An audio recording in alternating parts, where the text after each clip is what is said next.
विद्यार्थी मित्रों, आज हम डॉक्टर बाबा साहेब आम्बेडकर विश्वविद्यालय के बीए प्रथम वर्ष के द्वितीय सत्र के अंतर्गत ऐच्छिक हिंदी पेपर नंबर 3 का पाठ्यक्रम देखने वाले हैं। इससे पूर्व हमने बीए प्रथम वर्ष में प्रथम सत्र के अंतर्गत प्रथम पेपर जो है उपन्यास साहित्य को देखा था। अब हम बीए प्रथम वर्ष में द्वितीय सत्र के अंतर्गत हिंदी गद्य साहित्य को देखने वाले हैं। देख लीजिए आप, इस पेपर नंबर 3 के अंतर्गत द्वितीय सत्र में हिंदी गद्य साहित्य के अंतर्गत 2 छोटी छोटी किताबें रखी हुई है। एक किताब का नाम है कथा यात्रा, जिसके संपादक है डॉक्टर माधव सोनटक्के जी, भूतपूर्व विभागाध्यक्ष डॉक्टर बाबा साहेब आम्बेडकर विश्वविद्यालय। और दूसरी एक किताब है, छोटी किताब है, व्यंग्य की किताब है, काग भगोड़ा। इसके रचयिता है हरिशंकर परसाई जी। तो इन दोनों किताबों को डॉक्टर बाबा साहेब आम्बेडकर विश्वविद्यालय ने सेमिस्टर 2 के अंतर्गत आपके पाठ्यक्रम के अंतर्गत समाविष्ट किया हुआ है। तो जाहिर है हमें इस पाठ्यक्रम को दृष्टिगोचर करना होगा, उसे मद्देनजर रखना होगा और उसके अंतर्गत समाविष्ट किए हुए कथाओं को और व्यंग्य को अध्ययन अध्यापन के जरिए जो है तो क्या है, इम्तिहान के लिए तैयारी करनी होगी। तो सर्वप्रथम मैं आप लोगों को इस तासिका के माध्यम से, इस घंटे के माध्यम से ये बतलाना चाह रहा हूँ कि ये पाठ्यक्रम होने के कारण आप इसे लिखने का प्रयास कीजिए या लिख लीजिए, ताकि आपको पता चले कि इस सत्र में डॉक्टर बाबा साहेब आम्बेडकर ने पेपर नंबर 3 में कौन सी बातें रखी है और उसका आप सुचारू रूप से अध्ययन कर सके। तो देख लीजिए, कथा यात्रा ये जो है तो एक संकलन है। डॉक्टर माधव सोनटक्के जी ने इसे संपादित किया हुआ है। उनके मानस के अनुसार हिंदी साहित्य की प्रसिद्ध कथाओं का, लगभग 12 कथाओं का उन्होंने इसमें संकलन किया हुआ है। ये 12 ही कथाएं जो है अपने कथा के माध्यम से उस अपने समय का, अपने कालखंड का प्रतिनिधित्व यहाँ पर करती है और हिंदी साहित्य से हमें क्या है, उजागर करती है।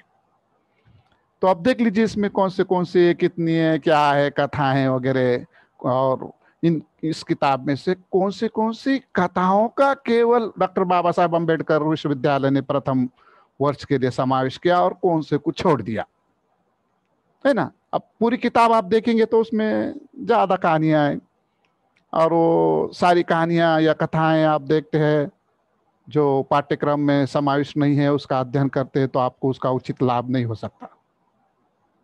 आपको सही लाभ होने के लिए इस कथा यात्रा के अंतर्गत समाविष्ट कथाओं को ही देखना होगा। उसी पर ही जो है तो प्रश्न पत्र निर्माण होने वाला है और उसी को आपको क्या है, हल करना है। तो कथा यात्रा को मैं आप लोगों के सम्मुख सर्वप्रथम रख रहा हूँ।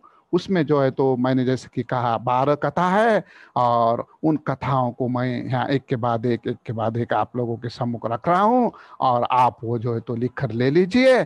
और जब ये कथाओं को हम प्रारंभ करेंगे उस समय में उस कथा के कथाकार का, उसके साथ ही साथ वो कथा का विस्तृत रूप में क्या है, अध्ययन करने वाले हैं।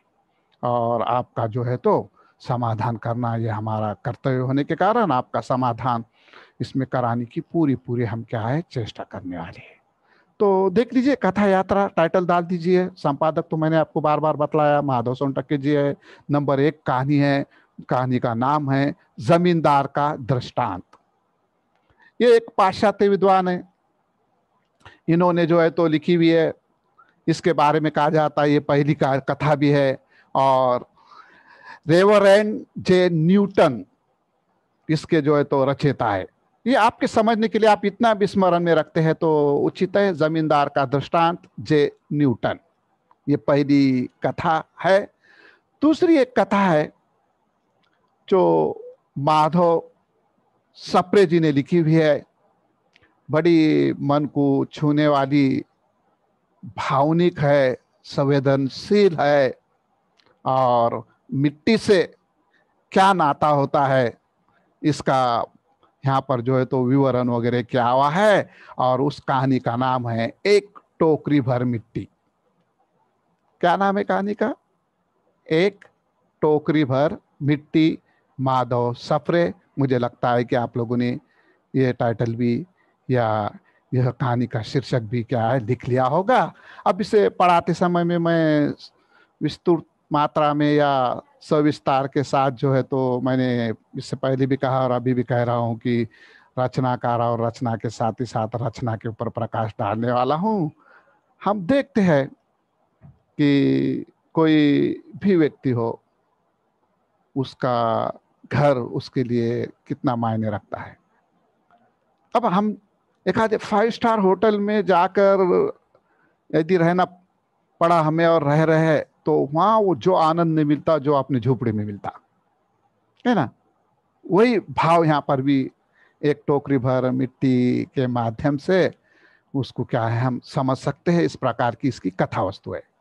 अब देख लीजिए नंबर 3 पर आता है, उसने कहा था। यह है चंद्रधर शर्मा गुलेरी की कहानी। हिंदी साहित्य के 10,000 साल की कहानियों में ये कहानी एक अपना क्या है महत्वपूर्ण स्थान रखती है। उसने कहा था, चंद्रधर शर्मा गुलेरी की ये कहानी है, और गुलेरी ने सिर्फ और सिर्फ 3 कहानियां लिखकर हिंदी साहित्य में वो क्या है उजागर हुए हुए। 3 कहानियां लिखकर वो हिंदी साहित्य में अमर हुए हुए विद्वान है, और उसके कहानी का नाम है उसने कहा था। अब ये उस जमाने की कहानी है। कहानी बड़ी रोचक, दिलचस्प, रोमानी और अच्छी कहानी है। इसके ऊपर भी हम क्या है कहानी को पढ़ाते समय क्या है चर्चा करने वाले हैं। उसने कहा था, इस कहानी की जो नायिका और नायक है लहना सिंह, वो जो है अंतिम समय तक उसने जो कहा था उस वाक्य को लेकर किस प्रकार से चलता है, इसका मामला यहाँ पर जो है तो क्या है चंद्रधर शर्मा गुलेरी ने बड़ी खूबी के साथ में सुस्पष्ट रूप से अपने कहानी के माध्यम से पंजाब के जो है तो भूभाग का और वहाँ के भूप्रदेश की भूली भाषाओं का, टांगों का, इसका उसका चित्रण करते हुए हमारे सामने रखने का प्रयास किया। ये एक जबरदस्त कहानी है। अब देख लीजिए आगे की एक कहानी है। कहानी का नाम है नैराश्य, और इसके रचयिता है प्रेमचंद। कथा सम्राट मुंशी प्रेमचंद को कौन नहीं जानता, क्योंकि काव्य में तो नहीं कहेंगे हम, कथा में और उपन्यास में विशेष करके प्रेमचंद के नाम से ही जो है तो क्या है उसका काल विभाजन भी होता है और उसका विकास क्रम भी होता है। लगभग 300 से अधिक कहानियां प्रेमचंद ने लिखी हुई है। इस पर मैं अभी चर्चा अधिक नहीं करना चाहता, क्योंकि इस पर जितनी भी चर्चा करे कम है, और समय की हमारे पास सीमा है, समय हमें क्या है बस नहीं होने वाला। इसलिए नैराश्य कहानी को प्रेमचंद के जीवन परिचय के साथ ही साथ डिटेल में उस समय में मैं आप लोगों के सम्मुख रखूंगा। उसके बाद देख लीजिए अगली जो है तो कथा या कहानी आती है, उसका नाम है पुरस्कार। यह है जयशंकर प्रसाद जी का कथा, या जयशंकर प्रसाद जी की कथा है पुरस्कार। अब देख लीजिए जयशंकर प्रसाद की एक खास विशेषता है, और वो विशेषता को बतलाते हुए जयशंकर प्रसाद और प्रेमचंद वैसे समकालीन कथाकार है, कहानीकार है। एक संपदा संपन्न है तो एक विपदा वाला है, तो दोनों के साहित्य में क्या है अलग अलग जो है तो भाव देखने को मिलते हैं। ये कहानी पढ़ाते समय हम देखेंगे, उनका अंतर भी देखेंगे प्रेमचंद और जयशंकर प्रसाद में क्या है, और इनकी साहित्य की एक विशेषता या खूबी को बयान करते हुए पुरस्कार कहानी के ऊपर अधिक न कहते हुए मैं आगे बढ़ने वाला हूँ। अब जयशंकर प्रसाद एक विशेष रूप से क्या है नाटककार भी है। अब जयशंकर प्रसाद की एक खूबी ये रही है, जैसे कि हम देखते हुए नाटककार कथाकार, कवि के रूप में भी जो है तो छायावादी कवि के रूप में भी क्या हमारे सम्मुख आते हैं। तो इनकी खूबी विशेषता ये रही है, इन्होंने इनके साहित्य में, जैसे कि हम देखते हैं कि पाश्चात्य साहित्य और हिंदुस्तानी साहित्य में जो अंतर है, क्योंकि पाश्चात्य साहित्य जो है तो दुखांत है और भारतीय साहित्य क्या है, सुखांत है। भारतीय साहित्य में या भारतीय कोई भी रचना में या भारतीय फिल्म में देख लीजिए, उसमें देख लीजिए आप, हीरो को हीरोइन मिल जाती है, नायक को नायिका प्राप्त हो जाती है, क्योंकि ये इसका इंड जो है भारतीय साहित्य का सुखांत है। लेकिन पाश्चात्य साहित्य को जब हम देखते हैं, फॉरेनर साहित्य को हम जब देखते हैं, तो उसका इंड जो है सुखांत होगा इसकी गारंटी नहीं है।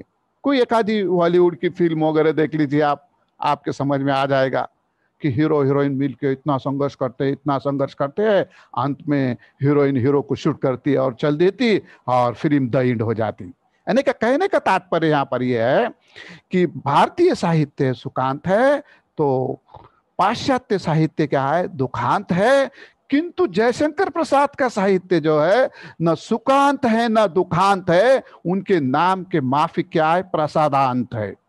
जैसे हम देते ना सिरनी प्रसाद, है ना, तो ये जो है तो अंत में क्या करते, इनकी जो रचना के अंतर्गत का जो नायक है वो अपनी नायिका को दूसरे किसी के जो है तो सुपुत कर या दूसरे किसी को जो है तो क्या है हवाले कर जो है तो उसका रचनाओं का यहाँ पर समापन हुआ हुआ देखने के लिए मिलता है। तो ये पुरस्कार कहानी है जयशंकर प्रसाद की है, और मैं जयशंकर प्रसाद के बाद में क्या है डिटेल में चर्चा करने वाला हूँ।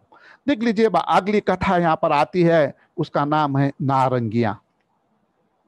ये सच्चिदानंद हीरानंद वात्स्यायन उर्फ आज्ञे जी की कहानी है। ये मनोवैज्ञानिक कहानी है। यह कहानी जो है तो अलगोजा या हमें दिखाई देता है बंटवारे के बाद, या जो रिफ्यूजी रहते हैं ना, रिफ्यूजी इधर के उधर, उनकी समस्याओं को उजागर करने वाली एक अनोखी कहानी है। इस पर भी जो है तो क्या है हम बाद में जो है तो चर्चा विस्तृत में करेंगे। उसके बाद देख लीजिए हम कथा यात्रा के अंतर्गत 7वें नंबर पर जो कथा आती है उसके संबंध में यहाँ आप लोगों के सामने क्या है विचार प्रकट कर रहे हैं, और वो आपको लिखाने का प्रयास कर रहे हैं, और आप लिख लीजिए ताकि ये पाठ्यक्रम आपके साथ में रहे, वर्ष भर या पूरे सेमिस्टर भर आप उसको देख सके और उसके हिसाब से सुचारू रूप से अध्ययन कर सके। ये कहानी है वह सांप। ये मनोवैज्ञानिक कहानी है। वह सांप जैनेंद्र कुमार की कहानी है।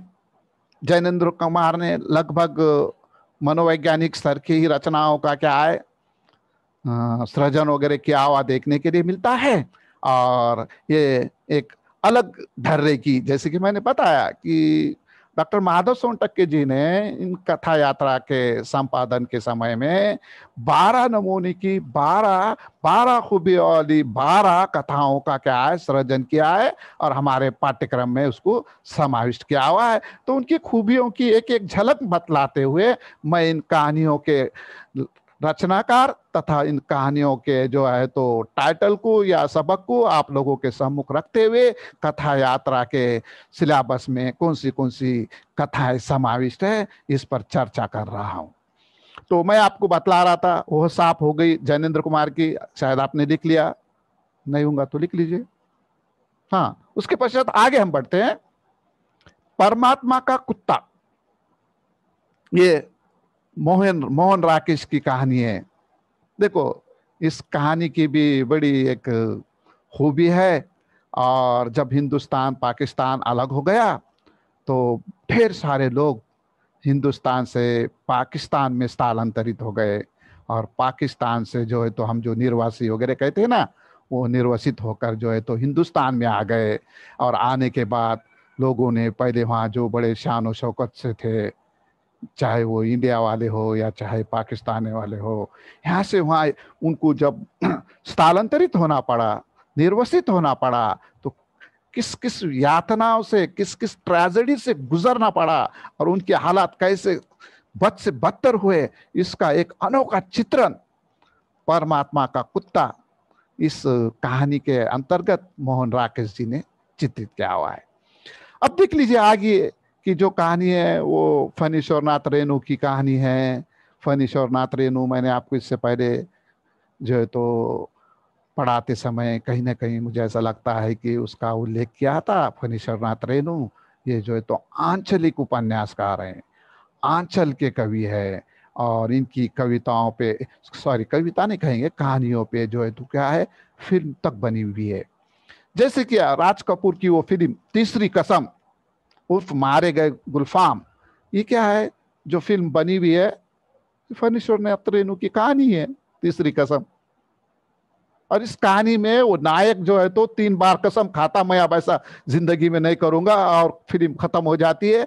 वही जो है तो है। लेकिन रेणु की एक विशेषता थी, उन्होंने जो आंचल था, अपना जो इलाका था, उसका जो है तो जर्रे का जो है तो क्या है, एकदम सूक्ष्मता के साथ जो है तो चित्रण किया हुआ है। वहाँ के लोकगीत, लोक रूढ़ी, लोक परंपराएं, लोगों के जो है तो क्या है रहन सहन, लोगों की जो है तो बोली भाषा है, बोली भाषाओं के साथ साथ वहाँ की जो भी उनकी रोजमर्रा की जो चीजें है, और वो गांव में गांव वालों का अपने प्रति कितना अपनापन होता है।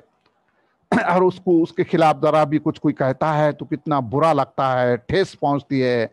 और इसी टाइटल से, ठेस नामक टाइटल से फणीश्वरनाथ रेणु ने एक कलाकार फनकार का चित्रण किया हुआ है। उसे भी हम जो है तो क्या है आगे देखने वाले हैं। अब देख लीजिए कथा संपादन, कथा यात्रा के अंतर्गत जो है तो एक अगली कथा हमारे सम्मुख आती है, और वो है मैत्रेय पुष्पा की। ये जो है मैत्रेय पुष्पा दलित साहित्य को उजागर करने वाली लेखिका है। दलितों की जो समस्या है आज भी हम देखते हैं कि गांव में देहात में दलितों को जब शादी ब्याह वगैरह होता है ना, तो उनको घोड़े पे से बैठ के गांव के लोग बारात वगैरह नहीं निकालन देते। इतना ही नहीं, कुछ खास कुओं पर उनको पानी पीने नहीं देते, कुछ मंदिरों में उनको जो है तो क्या है प्रवेश निषेध कर देते हैं। तो इस प्रकार की बहुत सारी समस्या है। ऐसी समस्या को फैसला इस कहानी के माध्यम से मैत्रेय पुष्पा जी ने चित्रित किया देखने के लिए मिलता है। और एक और अनोखे और जबरदस्त अंदाज की जो है तो अगली कथा हमारे सम्मुख आती है, जिसको दामोदर खड़से जी ने लिखा है, और उसका नाम है साहब फिर कब आएंगे माँ। एक होटल में काम करने वाले नारी के घर की ट्रेजेडी को इसमें चित्रित किया हुआ है, उसकी त्रासदी का बयान किया हुआ है कि उसकी छोटी बच्ची जो है तो माँ से इस प्रकार का सवाल करती है। और उसी को टाइटल यहाँ लेखक ने दिया हुआ है, क्योंकि जिस दिन होटल में काम करने वाली नारी के जो है तो एक बड़े जो है तो मिनिस्टर या मुख्यमंत्री जी वहां पर आते हैं, और वो खाने से प्रसन्न होते हैं, और वो खाना ये काम करने वाली बर्तन घसने वाली जो है तो लीडी ने बनाया हुआ रहता, इसलिए वो खान साहब खुश होकर उसे ढेर सारा खाना ये वो देता है, और होटल का नाम और खाने का नाम रोशन होने के खुशी में। तो ये खाना जब बच्चे खाते हैं तो बड़े खुश होते हैं, प्रसन्न होते हैं। और फिर वो बच्ची छोटी सी कहती है 5-6 वर्ष की माँ से कि माँ साहब फिर कब आएंगे, यानी मानो फिर उसे वैसा स्वादिष्ट भोजन कब मिलेगा, है ना। इस प्रकार की कथा वस्तु दामोदर खड़से जी ने साहब फिर कब आएंगे इस कथा में जो है तो रखी हुई है। इसे भी हम जो है पढ़ाते समय में सुचारू रूप से आप लोगों के सामने रखने का क्या है प्रयास करने वाले हैं। और अंतिम कहानी है सपना, ये ओम प्रकाश वाल्मीकि जी की है। ये भी दलित साहित्य से संबंधित है, और किस प्रकार का चित्रण है इसका, इसको मैं आप लोगों के सामने बाद में प्रस्तुत करूंगा। तो देख लीजिए, मैंने आपको कहा था कि डॉक्टर बाबा साहेब आम्बेडकर विश्वविद्यालय ने हिंदी गद्य साहित्य के अंतर्गत सेमिस्टर 2 में, और पेपर नंबर 3 के अंतर्गत छोटी छोटी 2 किताबें रखी हुई है। एक किताब का नाम कथा यात्रा है, जिसका संपादन कार्य डॉक्टर माधव सोनटक्के जी, भूतपूर्व प्रोफेसर डॉक्टर बाबा साहेब आम्बेडकर विश्वविद्यालय ने किया हुआ है। और दूसरी एक छोटी सी किताब है, वो जो है तो व्यंग्य की है, और उसका नाम है काग भगोड़ा, और जिसे लिखा है हरिशंकर परसाई जी ने। अब मैंने, आप लोगों को पता है या नहीं पता नहीं, शायद कोई अगली कक्षा में इस पर चर्चा हुई होगी। तो ये काग भगोड़ा के अंतर्गत भी, ये संकलन के अंतर्गत ढेर सारे व्यंग्य संकलित है। तो यहाँ पर हमें जो है तो इनके संबंध में वो कितने पाठ्यक्रम में समाविष्ट है उसे भी देखना अनिवार्य हो जाता है। अब हरिशंकर परसाई जी के ऊपर मैं जो है तो काग भगोड़ा इस व्यंग्य संकलन का प्रारंभ करते समय में डिटेल में चर्चा करने वाला हूँ। वैसे व्यंग्य के ये 4 प्रतिनिधि कवि है। एक लतीफ घोगी है, दूसरे रविंद्रनाथ त्यागी है, तीसरे शरद जोशी है, और चौथे हरिशंकर परसाई जी है।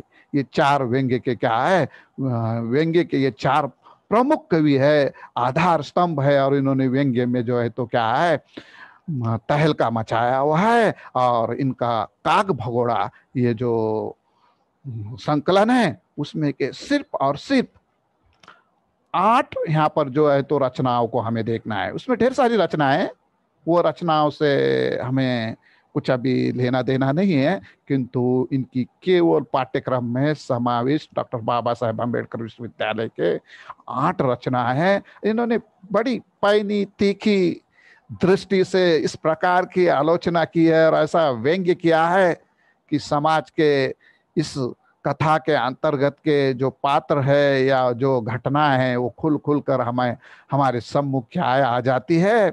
और गली से लेके दिल्ली तक का जो मामला है, वो यहाँ पर जो है तो क्या है, उन्होंने चाहे वो राजनीति हो, चाहे वो दीक्षांत भाषण हो, चाहे वो राम सिंह की ट्रेनिंग हो, चाहे वो दिल्ली की चमचे की दिल्ली यात्रा हो, या फिर वो विज्ञापन में बिकती नारी हो, या सदाचार का तावीज हो, इन सारी रचनाओं के माध्यम से तीखा पैना व्यंग्य उन्होंने जो है तो साहित्य के माध्यम से प्रस्तुत किया हुआ हमें देखने के लिए मिलता है।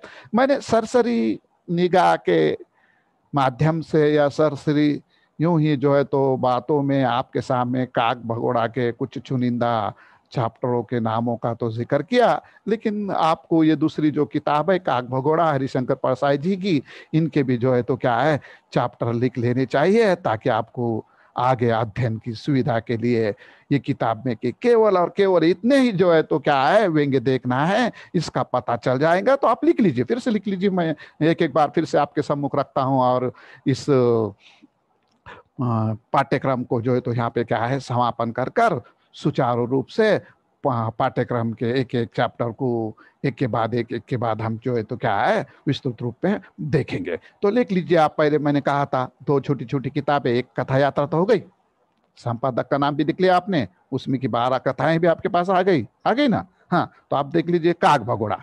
काग भगोड़ा के लिए तो केवल एकमात्र हरिशंकर परसाई जी का ये संकलन है, तो रचयिता एक ही हो जाएंगे। हाँ, अब लिख लीजिए उनके बाद के जो है तो उन्होंने जो व्यंग्य की रचनाएं इसके अंदर समाविष्ट की हुई है, उनके ढेर सारे व्यंग्य रचनाएं। हरिशंकर परसाई के प्रतिनिधिक व्यंग्य है, काग भगोड़ा है, और ढेर सारी बहुत सारी किताबें हैं, और इसमें भी बहुत सारे व्यंग्य है। तो इसमें जो है तो जितने समाविष्ट है उतने ही बता रहा हूं ना मैं। तो लिख लीजिए नंबर 1 पर, इंटरव्यू मफत लाल का होना डिप्टी कलेक्टर। बड़ा मजेदार ये जो है तो व्यंग्य है। क्या है, इंटरव्यू मफत लाल का होना डिप्टी कलेक्टर। अब इस पर मैं ज्यादा भाष्य नहीं करने वाला हूं, पढ़ाते समय ही करेंगे, क्योंकि जितना करे उतना कम है, समय सीमा है। अब नंबर 2 का जो व्यंग्य वो लिख लीजिए, एक तृप्त आदमी। एक तृप्त आदमी है ना। तीसरा एक देख लीजिए, अनशनकारी। हम तो आजकल देखते, केवल कलेक्टर ऑफिस के सामने से गुजरे तो बैनर लगे हुए लोग जो है तो अनशन पे बैठे हुए देखने के लिए मिलते हैं। और कभी कभी तो ये नज़ारा देखने के लिए मिलता है जैसे मध्य प्रदेश के हमने मुख्यमंत्री जो है चौहान साहब, खुद की सरकार खुद होते हुए खुद ही जो है तो गांधी जी के पुतले के नीचे अनशन पे बैठ गए थे, है ना। तो पार्टी के खुद के भी लोग बैठते हैं, जैसे आप आदमी की पार्टी है, केजरीवाल भी जब देखो तब बैठ जाते हैं अनशन पे, हालांकि मुख्यमंत्री है वो, है ना। तो इसमें तो विरोधी बैठना चाहिए, सत्ताधारी ने तो न्याय करना चाहिए। तो किस प्रकार से पार्टियां आती है, उनका अनशन होता है, इसका जो है तो बड़ा व्यंग्यात्मक चित्रण इस व्यंग्य के अंतर्गत हुआ है। उसको भी हम क्या है बाद में देखेंगे। अब नंबर 4 देख लीजिए, एक दीक्षांत भाषण।